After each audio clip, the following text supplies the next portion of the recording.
the GSMC Baseball Podcast, brought to you by the GSMC Sports Network. We have a great show for you today. First, we'll be covering the Miami Marlins and some rumors that have been swirling around them and what's going on with them and their offseason. Next, we have some underrated off-seasons I thought should have gotten more credit for what they did as a team and what they added as well. Then we have Rob Manfred and talking about the general news that he is stepping down after 2029 as MLB commissioner and just his legacy about the game. And finally, just recapping some other stories around the league that I thought maybe weren't worth their full segment for them, but I still wanted to talk about. So, before we get into that, I would like to ask you to please like and follow the show. Also, we get a number of questions from viewers, so to make sure that your question gets read on the air, please use the link tips and donation links with your questions that you see on the screen. streamelements.com/gsmcsportsnetwork./tip. It really does help the show, and it really does mean a lot, so thank you so much for that. Now, without further ado, let's get into our first segment, which I talked about before, which is the Miami Marlins and what's going on with their team and some rumors with that. So, the Marlins have had a very interesting offseason after being one of the surprise teams in baseball last year, making the playoffs out of nowhere, having Manager of the Year as a Rookie of the Year in Skip Schumacher. The Marlins have not done much this offseason, have not linked a single player to an MLB contract, have made 2 minor trades, and have let one of their better players walk in free agency in Jorge Soler, who we know now has agreed to a deal with the San Francisco Giants. But recently there's been some talk about the Marlins and what they've been doing, so I'm here to talk about it right now. So first, this happened today when Ken Rosenthal put out an article saying the Marlins have made an offer to former White Sox shortstop Tim Anderson. Tim Anderson is a 2-time All-Star, a former batting champion, and overall was just a really solid player during his White Sox tenure. As I said, he was really good, but that was before last year. Now, last year, he was one of the worst players in baseball. He had a .582 OPS and -2 WAR, not .2, but 2.0. -2 wins above replacement, which is just absolutely horrible. One of the worst seasons in baseball last year.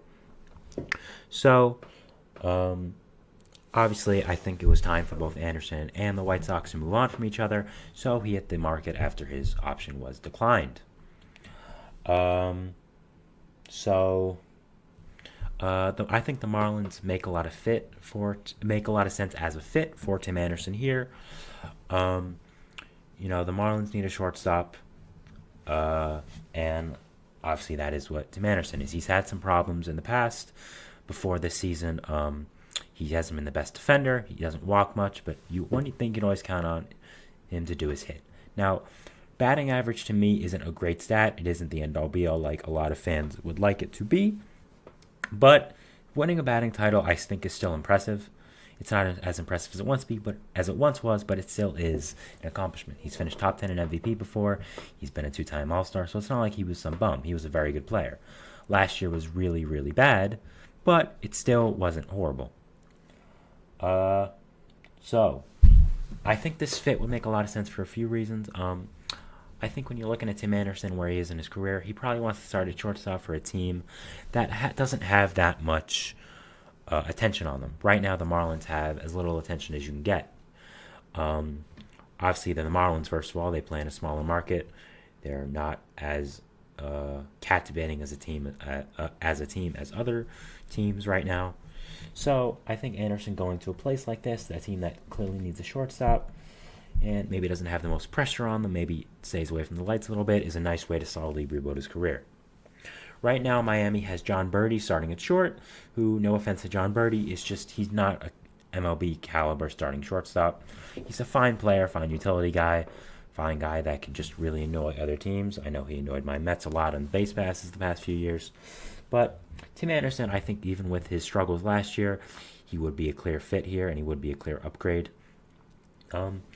Anderson did have some off-the-field issues, I know of, involving his marriage and stuff like that. We're not really going to get into it, but that could have been a distraction. I know he got into some altercations during the season We know he got into one in the clubhouse with one of his teammates who he thought wasn't working hard, and of course the famous brawl with Jose Ramirez, where let's say he did not come off that great, to put it very nicely, getting knocked out.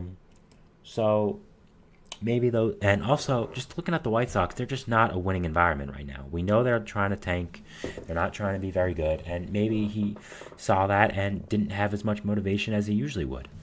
So I think it's a good fit just to go to the Marlins, kind of try to rebuild his career here.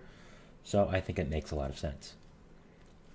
So Tim Anderson and the Marlins, I think, is a very nice potential signing and a potential fit for both groups. Gio Urshela. He was also mentioned in the same article with Ken about a potential Marlins signing. So we'll talk about him as well. We've known about the Marlins' interest for a little while now. It's been something that's been rumored, been something that's known. So this doesn't surprise me. Really, what surprises me is what Ken mentioned in the article, which is that they have been in discussions with him to play sort of a hybrid role. Play first, third, and DH, not just third, which is his normal position. Now, this is interesting to me. I know the Mets were interested in Gio Urshela to play third base. I know a few teams also have just to play third base as well. And it's kind of interesting that the Marlins like him more as a hybrid guy who's not just going to play one position and play three. So I think that's something interesting to watch. I would like this move for the Marlins. I think Urshela is a really good player, a player that you know is just going to have a pretty solid season. He was a really solid player for the past few years. Was really solid with the Twins last year. Was really solid with the Yankees for a few years before that. Obviously, he played with the Angels last year and got hurt in one of the very first games and didn't really have that much to show for his season last year. But he's still a good player. I don't think injuries take away from that. So I think it would be a nice signing for the Marlins. I think it makes a lot of sense when you look at where they are right now. They need infield help, and Urshela would definitely bring that. Sorry. So yeah, I think this makes a lot of sense. I think it will be a good signing for Miami. Next, Edward Cabrera. So Edward Cabrera is obviously one of the starters for the Marlins, just the influx of starting pitching depth they have. And he's been in some trade rumors recently, specifically involving the Pittsburgh Pirates. Now, it's kind of just been all around over social media, people talking about how Edward Cabrera is close to being dealt, how Pirates are in talks with the Marlins and stuff like that. I don't think he's necessarily close to being dealt or necessarily even will be dealt, but there's definitely been some talks with the Pirates and Marlins, probably about him, and it's been all around social media. So I think it's fair to talk about, especially with what's going on with the Marlins right now. So I think a trade here would make sense for both teams. The Marlins need young hitting. Pirates need young pitching. The Marlins have young pitching. The Pirates have young hitting. I think it's a pretty clear match. The Pirates have not needed pitching for this young team that needs to improve, and I think Edward Cabrera definitely brings that. He had a 4.24 ERA last year, but I don't think that really tells the whole story of who he is. He has great stuff. A really good fastball, nice off speed, really great athleticism, a nice windup that's concise. There are some problems, of course, like most young pitchers who have great stuff and throw fastballs very well. He needs to work on his control. I think that is very clear to see. So, I think it would make a lot of sense for both the Pirates and the Marlins to do this. The Pirates have a big need at starting pitcher. The Pirates have a big need at hitting. And I think swapping both for each other would be good. And I think this makes a lot of sense for Edward Cabrera to kind of be shipped out of Miami. He's not a bad player. He's not clubhouse cancer or anything. They're not actively looking to trade him, I would say. But you look at them where the Marlins are now. They need some hitting depth. They got some good players at the deadline last year. Jake Berger, Josh Bell, both fine players. But you can probably get a really good young prospect for Edward Cabrera. And you just look at how much sheer depth the Marlins have with pitching. It's just incredible. So I think Edward Cabrera might be the main guy out because he's not really an ace. He's kind of just a middle-of-the-road guy that you can definitely find somewhere. You have Jesus Luzardo, Sandy Alcantara when he gets back healthy. Both those guys much better than him. So I think it makes some sense for the Marlins to use one of their strengths to improve on another one that they don't have much strength at, which is just hitting core. So the Marlins' outlook for 2024, I have them currently fourth in the NL East. They have not improved much. Calvin Faulkner and Nick Gordon, fine moves, I guess, but it's not something that's really going to improve you so much that it's going to take you to winning the East. Obviously, they came in third. They're in one of the better divisions of baseball. You have the Braves, who have been one of the better teams in the league for a few years now. You have the Phillies, who have made the NLCS 2 years in a row. You have the Mets, who had a quiet, nice offseason, which I'm going to talk about in the next segment, actually. So stay tuned for that if you would like to hear about it. Next, really, I mean, the Nationals are not a threat. We'll just kind of skip over them. But, yeah, I don't think these signings that I'm talking about would necessarily put them all the way to the top.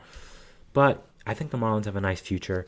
You have some nice building blocks there. You have, first of all, a guy like Jake Berger, who you acquired at the deadline last year from the White Sox. He's under control for a few years.